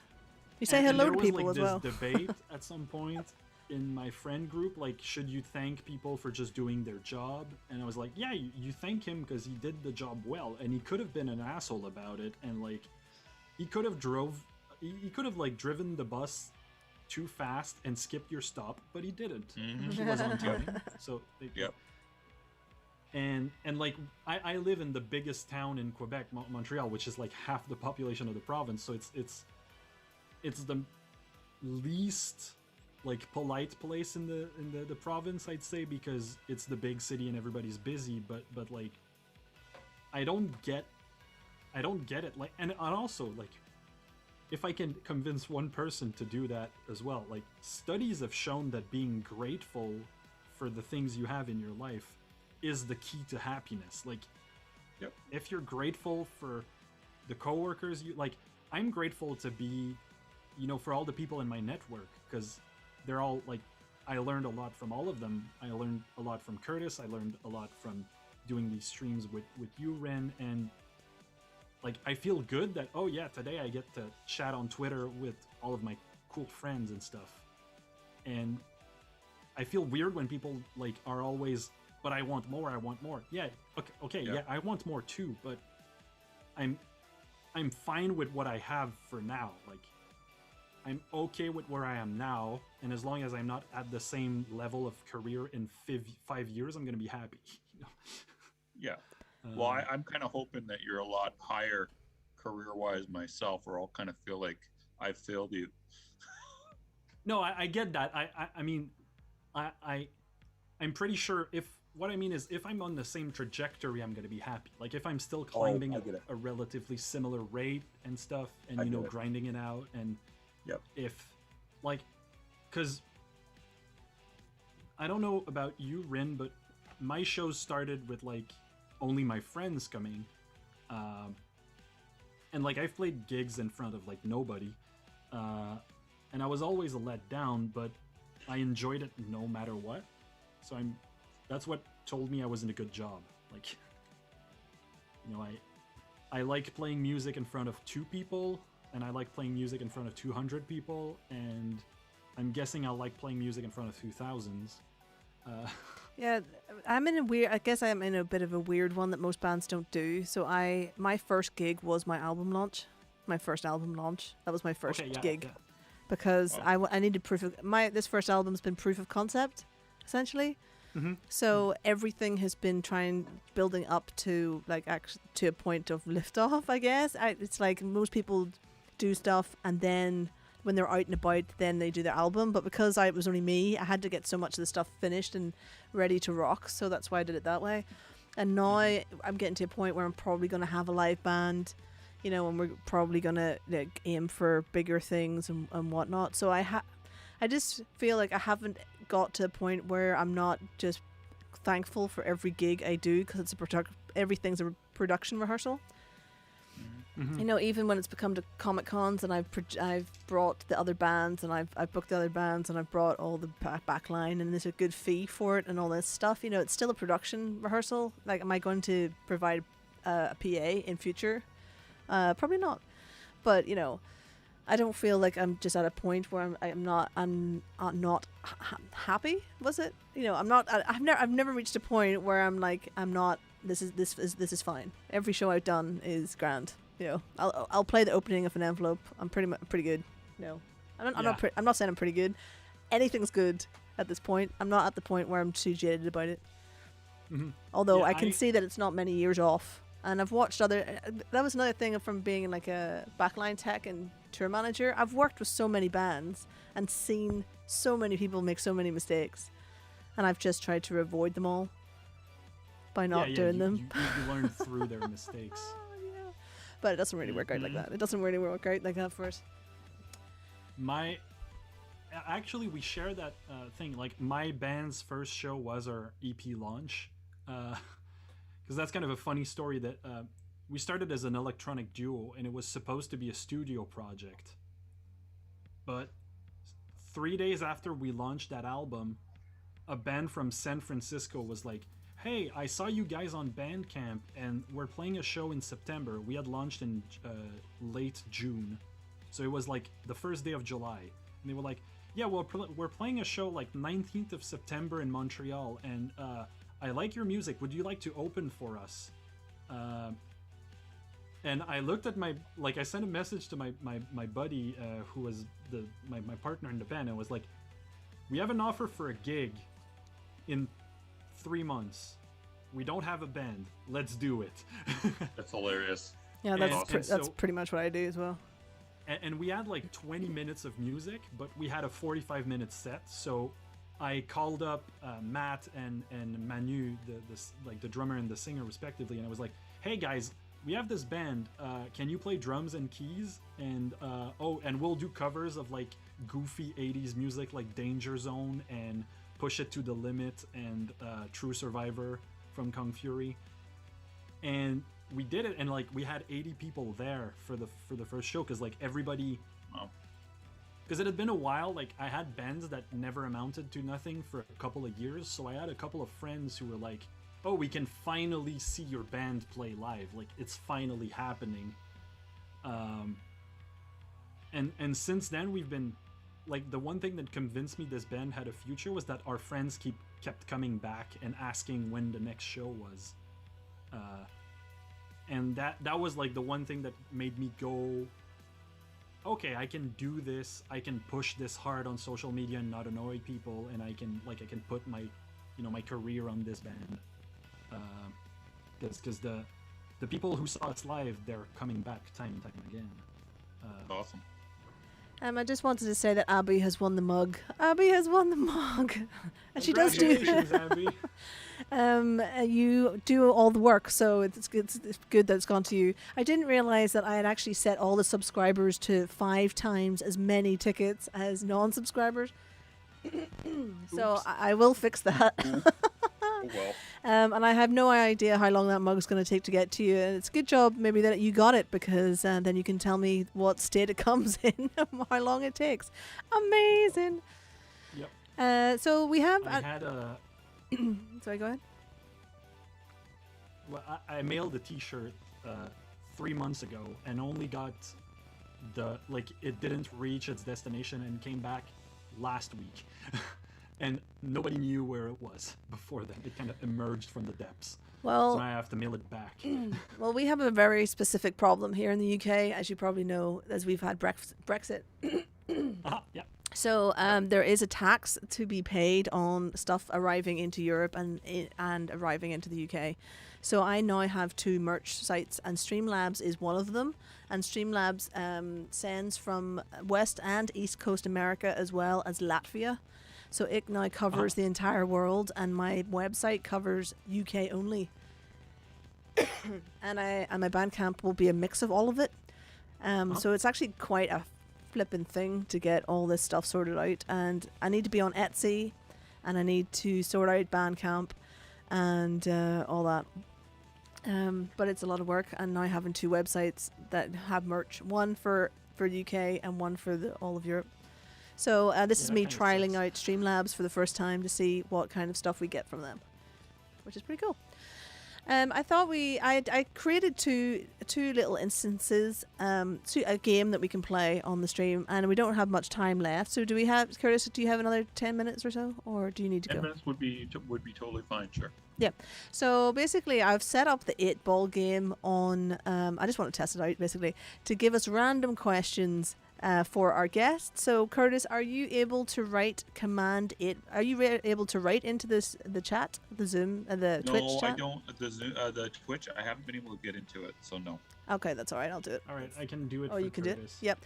So if you just put in Command 8-ball and then whatever, like question, you have to put a space and then put question or spin or whatever, it should generate us a question, a random question of a large list that I created this afternoon. And the question is, would you rather look like a potato or feel like a potato? Look like a potato or feel like a potato? Well, I kind of look like a potato already. Yeah, me too. I definitely. So I'm just gonna say I'll stick with what it is. I'll look like a potato because I already kind of look like a potato. So yeah. All right, well, let's go for another question, and then we're going to go for the random article, which I've also done today. So let's just have a go at that. Oh, my message is identical to the one I sent within the last 80 seconds. Oh yeah, you have to do something else. You'll have to send something else. Yeah, I'll do blah, and then there we go. Did it do it? Is it working? It did not. Let me give it a go. It did not. Ooh, that's the wrong thing. Well, yeah, there's holes in this one then. There's holes in this. This is where we just check out to see what's happening. What's happening? But while we do that, it must have a cooldown. Curtis, what have you? Sorry, go ahead. What have you got to plug, or what exciting things have you got coming up in the next few weeks? I have many things coming up. I'm going to plug first the 13-day PR challenge, which is upcoming with me and 6 other instructors. It is Name Your Price. I have a link to it, which I don't know how to get over. Oh no, I do. It's up. It's up. The link is up. It's up. Okay, good. So I have a 13-day PR challenge. Starts on Monday. It is Name Your Price. It is going to be fucking awesome. I also have the new podcast I'm doing with Corey Westbrook. It's called the C Squared Podcast. We've already had guests on. We've had Gaia Guarda on. We had Aaliyah Day on. Day, I think. Aaliyah Day on, and then we also had Jesse May on today from Alternative Control, and upcoming guests include for this week Lasco, Lindsay Schoolcraft, Hernox, and a guy from a band called Bloodywood, whose name I'm forgetting. But we have a lot of great guests lined up, and we're going to beat the shit out of my past podcast listenership within 1 month. What Bloodywood, is that the like Indian metal band? It's an Indian band. Yeah, it's an Indian metal band. Awesome. I've only heard them once. They're apparently good friends with Corey. I don't know much about them other than the one video I've seen, but you know who they are? I've heard of them. I've seen the video. I've heard like 3 of their songs, and it's really cool, innovative stuff. Yeah, they apparently got like 6 million plays on just like one YouTube video, so it should be kind of neat. Yeah. Okay, so Streamlabs finally gave us our question. I think you should just jump to one for you. just jump to Peter's question. It's better. Sure. You're in the desert walking along in the sand when all of a sudden you look down and you see a tortoise crawling towards you. You reach down, you flip the tortoise on its back. The tortoise lays on its back, its belly baking in the hot sun, beating its leg trying to turn itself over, but it can't, not without your help. But you're not helping. Why is that? So why are you not Why am I helping the not tortoise? helping? Yep. Well, probably because it stepped in poop right beforehand, and it's all smeared across its belly, and I don't really want to fucking touch it. There you go. Good answer. For those fucking geese, man. Those fucking Yeah. geese. Oh, it Stupid stepped geese. in geese poop. Well, I'll tell you, I used to live in a desert. I lived in Asuyas, British Columbia, which is like the only desert in Canada. And I did not see any tortoises in the desert, but I do recall seeing a snake and running away screaming when I saw the snake, and it had no shit on it. Wow. No, that's good. A shitless snake. Alright. Amazing. So we're gonna close down. I think we're gonna come to an end here. So, Etienne, do you have anything you want to push this week? Yes, so Monday night is Minecraft Mondays with Alpha Botus. So if you fancy playing some Minecraft or watching us play some Minecraft, we have an open, like a community server. Shoot me a DM on whatever platform you find me on to get into the server, because it's like invite only. But we're basically building the universe from the Alpha Botus's story inside Minecraft. So Nice. so far we've made the Wormhole Gas Bar, which is named after one of her songs, and it's like a rest stop for space travelers, and it plays the song inside Minecraft. Like, it's programmed to play the song when you get in. So that's really cool. And I also have a review coming up in a couple of days of the new Hair Knox album that Curtis is working on over at my blog synthwavemontreal.net. So feel free to check that out. We cover every type of synth-based music with a focus on like Canadian and Quebec and Montreal scenes, but I do international stuff as well. Hair Knox is a really cool gothic dark wave artist. The single of that album, Black Butterfly, has been stuck in my head all day. It's great. You should check it out. It's good too. What have you got coming up, Bryn? I'll be doing my admin session, Death by Admin, on Friday morning. I was supposed to do it last Friday, I didn't do it. So I'm going to do it this week. We are sorting out my YouTube channel. We're looking at tags that don't actually exist on YouTube anymore. It's all in the description. Doing the descriptions, doing the end cards, all of that kind of stuff. I haven't done it, so I'm going to do it on Friday. And then on Saturday, it's 10 o'clock. No, it's now 11 o'clock in the morning, because we all decided last Saturday that 10 o'clock in the morning was way too early for anyone to care about me ruining grunge songs on my acoustic guitar. And Twitch users can control the lights because we know how it works now. Woohoo! Awesome. And then I'll just finish off by saying who we've got coming up, because I'm quite excited about this. Next week, surprise guest. yeah, well, I'll go through them before we get to the surprise guest. So basically, next week is DJ Elliott, and I've always said that Level Up Leroy is the Comic-Con DJ, but in fact, that is a lie. And DJ Elliott is the official Comic-Con DJ, and he works for Disney and Lucasfilms and just everybody. And he's rather big fish in a big pond. So he's going to be with us next week. And then on the 24th, it's my mother. Yay! And for people who are like, why would you have your mum on? First of all, it's her birthday. And second of all, she is the first female to ever write for 2000 AD and wrote for 2000 AD throughout the 80s. And was British longbow champion and had loads of other stuff. And it's just amazing. Yeah, so you'll like my mum, and it's her birthday.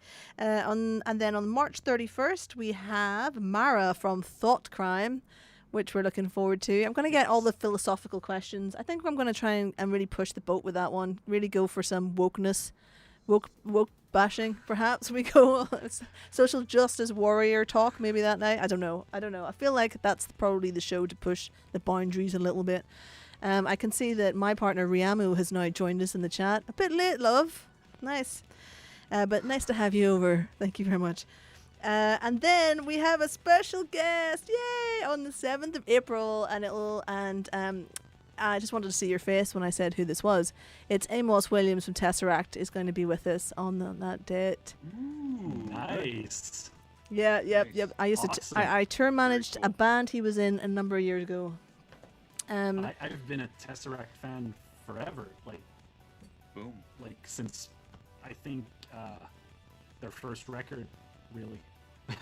Yeah, he's gonna. Cool. Yeah, he's gonna come on and talk about portals. He's gonna just tell us about all, because he's the fella that helps. He does all the videos basically. So James is the PR person and Ackles the music guy, and obviously Jamie does the drums, but Amos does a lot of the behind the scenes stuff that he doesn't talk about an awful lot. So we have had a lot of back and forth over lockdown about technology to get bands, what technology everyone's using to get bands rehearsing with each other over space, over distances and stuff, and we're maybe to talk about what they've done to get around that problem. So there you go, 7th of April. Amos Williams from Tesseract will be with us. And if all goes well, we're gonna get Alpha Chrome Yayo, Irish synthwaver extraordinaire, On the 14th. on the pod. I have to nail down the date with him. Oh yeah. But he's a total gent and very funny as well. So lots of cool guests coming up. I wanted to make sure we not forget I'm forgetting the username. Fistful of Doom had a question about how do you make he's gone how though. do you make that kind of background for your stream, and how tough is it? It's very easy, but I will say that the animation that you see on that background is my first attempt at animating my comic book, and that artwork is from my comic book. So the space station is not, but the rest is, and I'm going to be putting together all the graphics for my electric live stream show, which I'm going to be doing maybe once a quarter or once a month, maybe like that. And it's going to be this background is going to be my stage set. So everything I build on top of it will start from this background. So I'm just building things on top of things at the moment to see what can work. So there you go. And then we might hit an album launch or something. I don't know. We'll see what happens. Anyway, that's it. Yeah, We've got there. That's it, folks. Played the Looney Tunes. Yeah, exactly. Thanks for coming, Curtis. That was really fun. Yeah. And Yeah, I loved it. It was a lot of fun. I got to have. I have you coming on, Etienne, for an interview. Do I? I do. I got to get you organized. You at don't. some Yeah, point. but let's Galina's doing one in the group. I think in 2 weeks. I think. Yeah. In 2 weeks. Yeah, probably. Yeah, I don't know. I never got Etienne to do anything, even though I should. I feel like a bit of a dick now. Well, you know, my problem is that I'm a master of none, jack of all trades. So. Well, no, you're a writer and you're a musician, True. so I probably should have you on at some point. Just if you can remind me, because we're booked for the month of March, and I'm booked for both the group and the podcast. So if you can kind of make sure that you stick your face in front of my face and just say, "Hey, remember me," because Galina kind of did that to me already, and she got herself and she kind of, bullied me. I'm just kidding. That's not true. You came begging me. Don't lie. No, you're bullying me. I could do an episode on karaoke. I'm just kidding. Karaoke. But anyways, just remind me, and then I'll hook you up. Of course. And I have to send you my single when it's mixed, so you can. That is right. I have to determine whether you're good enough for me. Yeah, exactly. Yes, I have to pass the Curtis test. Yeah, and then Galina, you don't have money for PR? Is that what? We're not recording, right? We're still live. Yeah, we're still on live. Oh, Yeah. Okay, never mind. I was going to ask you about your PR thing, but But anyways, we can talk about that on here. It's quite interesting Okay. actually, because I work for a community-run library. That's where my studio is. And I have no money for PR. So the library have basically said that they will give a certain amount of money to run a PR campaign that leads up to my album launch, but it's also to relaunch the venue. So my music will be used on all the adverts. My band will be in the video. So it's basically the same. The same content will be used with different branding on it. So one will be band branding and the other one will be library branding, but it's essentially the same content. So what they're not helping you with getting the album reviewed or anything, basically. No, but what the plan was, because we are reopening ourselves as a music venue, the idea is to get 2 PR people on board. One is for community, hyper-local community and regional stuff here to do with the library. And then the other hand is to push the band album and the music venue as one thing. So basically to push the music venue, I am the first gig. My album launch is the first show this has as an opening. So they're pushing the show, not the album. Yeah, basically. But yeah, so there we go. But they're paying for it, so I'm completely stuck in what happens that way. That's just okay. Well, just DM me later and then see if we can work something out. Where I mean, if you don't have the cash to do it, I understand, but I'll see what I can do to help in some form. I can't make a guarantee I can do like a ton of stuff, but I mean, obviously, you having me on as a guest and stuff, I appreciate that. So I'm willing to see if I can help you out with something at least. Oh, bless you, sir. That's awfully nice of you. That's awfully nice of you, sir. Just remind me because, I don't know what we can do. Maybe it could be like a press release or something, but we could figure something out and then maybe go from there on some way of getting you promoted to the magazines or the blogs or something in addition to what you're doing. Yeah, I've actually met the editor of Metal Hammer and Classic Rock at outside a gig where I managed to get my comic book into their hands, and they said, I love how hard you're working, young lady. And I'm like, thank you very much, sir. I'm probably 2 years older than you, but sure, let's take it. That's awesome. Which person was it? Was it Merlin or was it? It was Merlin and Jerry. Okay, cool. Jerry, is that right? Yeah, both of them. Cool. Yeah, just keep me posted, and then whatever I can do to help, I'll do my best to help you. Yeah, cool. Thank you very much, sir. Thank you very much. All right, thank you everyone who joined us, and thank you, Abby, for thank you. Well done, Abby, for winning the mug. We'll have more competitions because that was kind of fun. And we will see you all next week on Sci-Fi Hi-Fi. All right, guys, bye-bye. Cheers. May the synth be with you. It's Mario Day, actually. The March 10th. Yeah, I know. It's Mario Day. Happy Mario Day. I'm going to go play some Mario Kart to celebrate. See you later. Yeah.